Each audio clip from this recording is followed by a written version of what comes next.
वेदास्तथा स्मृतिगिरो यमचिन्त्य शक्तिं सृष्टिस्थितिप्रलयकारणमामनन्ति तं श्यामसुन्दरमविक्रियमात्ममूर्तिं सर्वेश्वरं प्रणतिमात्रवशं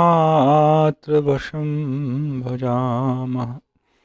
अज्ञाननिरतिरुपेति यया विशोषं भक्तिः परापि भजते परिपोषमुच्चैः तत्त्वं परं स्फुरति दुर्गममप्यजस्रम् साद्गुण्यभृत्स्वरचितां प्रणमामि गीताम्। नारायणं नमस्कृत्य नरं चैव नरोत्तमं देवीं सरस्वतीं व्यासं ततो जयमुदीरयेत्। हरे कृष्ण कृष्ण कृष्ण हरे हरे, हरे राम राम राम हरे हरे। गीता मंजरी का यह 111वां अंक है। वर्तमान में श्लोक संख्या 231 के अंतर्गत हम लोग स्वधर्म शब्द के ऊपर कुछ गंभीरतापूर्वक विचार कर रहे हैं। विगत मंजरी में यह कहा गया कि स्वधर्म विहित होता है और जो विहित होता है वह आपके लिए स्वैच्छिक नहीं होता है, वह आपके ऊपर लागू किया हुआ होता है। जब आप स्वभाव के द्वारा प्रेरित कर्म को अपने वर्ण के निर्धारण का आधार बनाएंगे तो वह हो गया स्वैच्छिक, इसलिए उसे विहित नहीं कहा जा सकता है। विहित तभी होगा जब वह जिस समय आपने इस शरीर को ग्रहण किया, जिस शरीर में आपकी स्व की बुद्धि है, आत्मा की बुद्धि, जिसे हम कहते हैं देहात्म बुद्धि, जिस शरीर में आपकी देहात्म बुद्धि है उस शरीर को ही आधार बनाकर आपके लिए वर्ण का विधान किया जाता है। यही वैदिक संविधान है। अतः वर्ण व्यवस्था का आधार वह जन्म होता है। जन्म को आधार ना मानकर स्वभावजन्य कर्म को यदि माने तो वहाँ फिर वर्ण संकरता वाला जो सिद्धांत गीता में कहा गया है यह कभी भी सिद्ध ही नहीं हो सकता है, कभी भी सिद्ध नहीं हो सकता है। अतः स्वधर्म का निरूपण दैहिक संबंध से होता है और जिस समय देह की उत्पत्ति हुई, जिस वर्ण के अंतर्गत उसकी उत्पत्ति हुई, वही उसका कुल धर्म होता है, वही उसका स्वधर्म होता है। यहाँ श्लोक के प्रथम वाक्य पर यदि विचार करें, स्वधर्मम अपि च अवेक्ष्य न विकम्पितुम अर्हसि। अपि च का मतलब होता है स्वधर्म को भी, अपि मतलब भी, और स्वधर्म को भी यदि तुम देखो तो उस दृष्टि से भी तुम्हारा विचलित होना उचित नहीं है। तुम विचलित होने के योग्य नहीं हो। तुम गलत कर रहे हो जो तुम्हारे हृदय में विचलन आ गया है। तो इसका जो मुख्य प्रतियोगी था वह था आत्मधर्म। आत्मा, जिसे यहाँ देही कहा गया है, आत्मा शब्द का अभी तक भगवान ने उच्चारण नहीं किया, आप लोग ध्यान रखेंगे। यह तो देही को जीवात्मा कहा जाता है, इस आधार पर मैं प्रयोग कर रहा हूँ। भगवान ने अभी तक आत्मा शब्द का प्रयोग यहाँ नहीं किया है। तो देही का जो धर्म है, निरपेक्ष देही, देह के संबंध से रहित जो देही है, उसको देखकर यदि तुम करो युद्ध, तब भी विचलित होने का कोई कारण नहीं नजर आता है। और वैसा ना करो, यदि स्वधर्म को देखो, स्वधर्म को भी यदि तुम देखो, तो तुम्हारे लिए विचलित होने का कारण नहीं है, तुम विचलित होने के योग्य नहीं हो। तो स्वधर्म को भी देखकर यह जो भगवान कह रहे हैं, यही है एक नया पक्ष। तो पहले वाला जो विचार है उसको मैं बोलूँगा आत्मधर्म, और वर्तमान जो विचार में है, विचार चले, इसको बोलूँगा स्वधर्म, अर्थात देहात्म धर्म। देह संयुक्त जो आत्मा है उसका पहले में निरपेक्ष आत्मा की दृष्टि से विचार किया गया, दूसरे में देह को रखकर, देह से युक्त जो आत्मा है, दैहिक परिचय युक्त जो आत्मा है, इसको रखकर विचार किया जा रहा है। अब दोनों का एक संबंध भी है। भगवान ने आत्मधर्म कह दिया, आत्मा के स्वभाव को कह दिया, पर क्या इसको सुन लेने मात्र से हम लोग आत्मा की स्थिति में प्रतिष्ठित हो जाते हैं? तो उत्तर है नहीं। देह में ही आत्मा की जो बुद्धि हम लोगों की है, देहात्म बुद्धि, स्तर से केवल सुन लेने से ऊपर नहीं उठा जाता है। क्यों? इस देह उस आत्मा के बीच में बहुत कुछ है।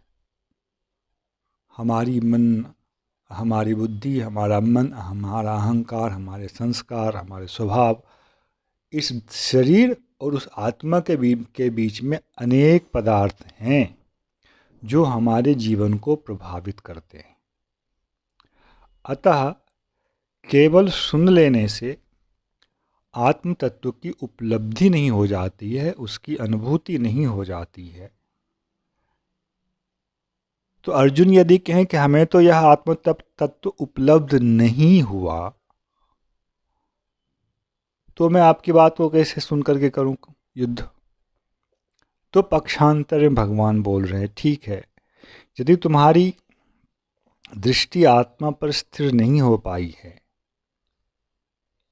तुम्हारा जो हृदय है अभी इतना सुसंस्कृत नहीं है कि तुम्हारी दृष्टि देह में ना होकर तुम्हारी दृष्टि आत्मा पर हो, तो जिसको तुम आत्मा मानते हो, जिस शरीर को तुम आत्मा मान रहे हो, अभी देहात्म बुद्धि जो तुम्हारी है, इस पे भी प्रतिष्ठित होकर जो तुम करोगे, उससे भी तुम्हारा कल्याण होगा। और यह देह जो है तुम्हारा क्षत्रिय देह है, जन्म से तुम क्षत्रिय वर्ण वाले हो, अतः क्षत्रिय के लिए धर्मसम्मत, धर्मयुक्त जो युद्ध है वह उसके लिए कल्याण करने वाला होता है। तो यह जो एक पक्षांतर है, द्वितीय विकल्प है, यह किसके लिए हो गया? जो लोग पूर्व विकल्प को, पहली वाली जो पद्धति है जिसमें आत्मा जीवात्मा के ज्ञान के संबंध में, उसके स्वरूप के संबंध में स्थित होते हुए कोई कार्य किया जाए, जो लोग उस योग्य नहीं हैं, उसके लिए भगवान यह दूसरा विकल्प दे रहे हैं। ठीक है, शुद्ध आत्मा के तत्व में तुम प्रतिष्ठित होकर इस देह से कर्म करो, ऐसा भी संभव नहीं है। तो इस देह में ही आत्मा की बुद्धि जो है उसमें भी स्थित होकर तुम्हें युद्ध ही करना पड़ेगा। तुम युद्ध से विमुख नहीं हो सकते हो, क्योंकि यही तुम्हारा स्वधर्म है। यही तुम्हारा स्वधर्म है, और यह स्वधर्म ही तुम्हें कल्याण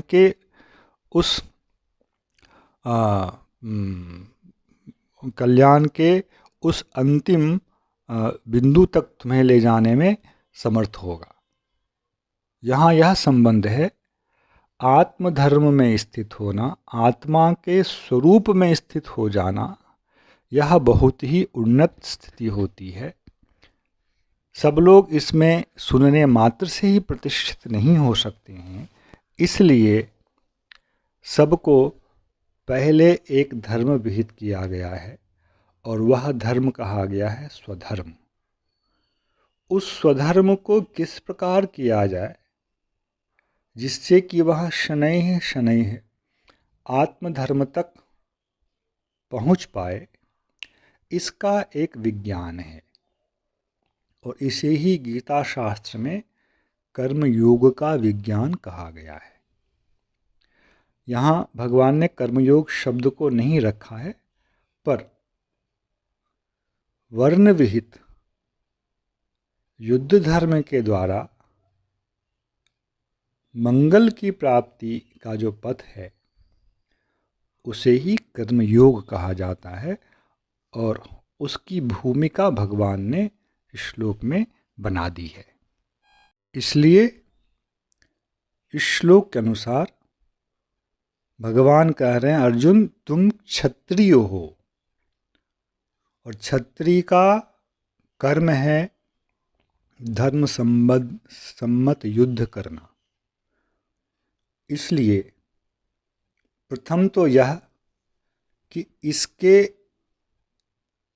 करने से यदि स्वजन का वध होता है, गुरुजन का वध भी होता है, जो सामने युद्ध के लिए उपस्थित हैं, तो भी तुम्हें कोई पाप नहीं लगेगा, तुम मंगल को ही प्राप्त होगे।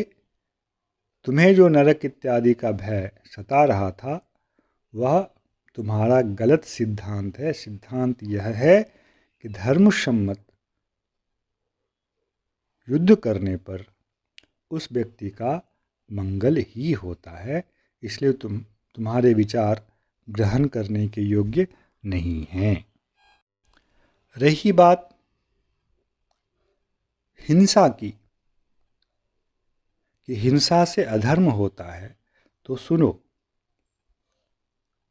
तुम यदि यह युद्ध नहीं कर कर भिक्षा के द्वारा अपना जीवन निर्वाह करना चाहते हो, अथवा अग्निहोत्र इत्यादि जो कर्म हैं, क्षत्रिय भी करते हैं, ब्राह्मण भी करते हैं, ब्राह्मण भी जो अग्निहोत्र इत्यादि कर्म करते हैं, वहाँ भी हिंसा है।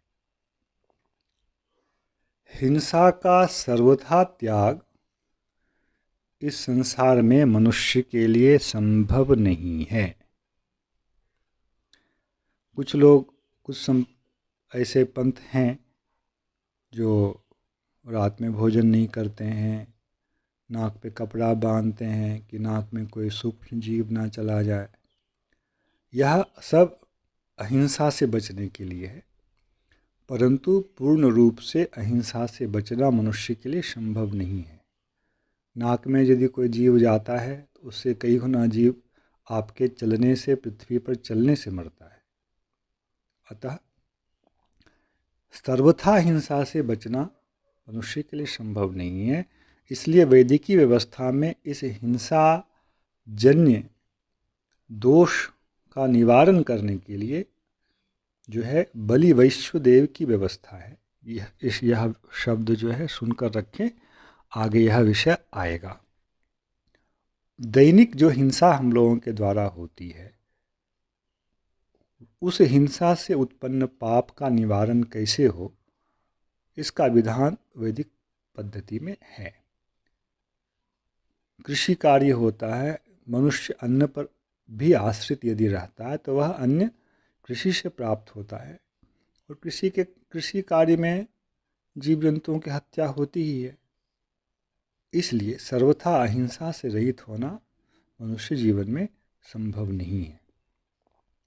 तो अर्जुन, चाहे ब्राह्मण कर्म हो, यज्ञ इत्यादि, हवन इत्यादि, अथवा क्षत्रिय का कर्म हो, युद्ध इत्यादि, हिंसा दोनों में ही है। हाँ, ब्राह्मण मनुष्य की हत्या नहीं करते, किंतु क्षत्रिय मनुष्य का भी वध करता है। यह अंतर है, किंतु हिंसा दोनों में ही है, किंतु दोनों की ही हिंसा। यहाँ से जो ध्यान देने का विषय, धर्म शब्द जो है, धर्म शब्द को हमेशा ही रखना पड़ेगा। धर्मोचित हिंसा, जो ब्राह्मणों के लिए वैदिक यज्ञ इत्यादि करने का विधान है, उनके लिए लागू नियम लागू किया गया है, या वे दूसरों के लिए पौरोहित्य कर्म भी जब करते हैं तो वहाँ हिंसा होती है, उससे नहीं बचा जा सकता है, किंतु उनके लिए वह हिंसा जो है वह बुरा फल देने वाला नहीं होता है। इसी प्रकार क्षत्रियों के लिए भी धर्म युद्ध जो है, उसमें होने वाला जो हिंसा रूप पाप है, वह उसके लिए दोष वाला नहीं होता है। मनुस्मृति में एक श्लोक है, आहवेषु मिथोन्योन्यम जिघांसन्तो महीक्षितः युद्धमानाः परम शक्त्या स्वर्गम यान्त्यपराङ्मुखाः।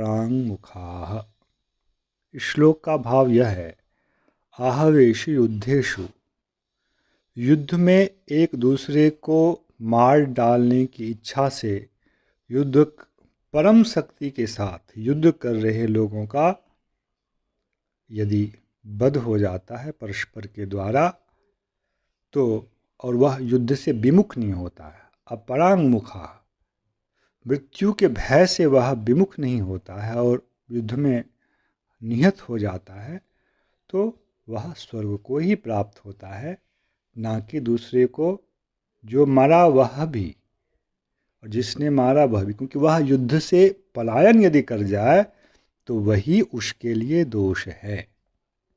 अर्जुन अभी युद्ध में उपस्थित हुए, अब यदि अर्जुन किसी कारण से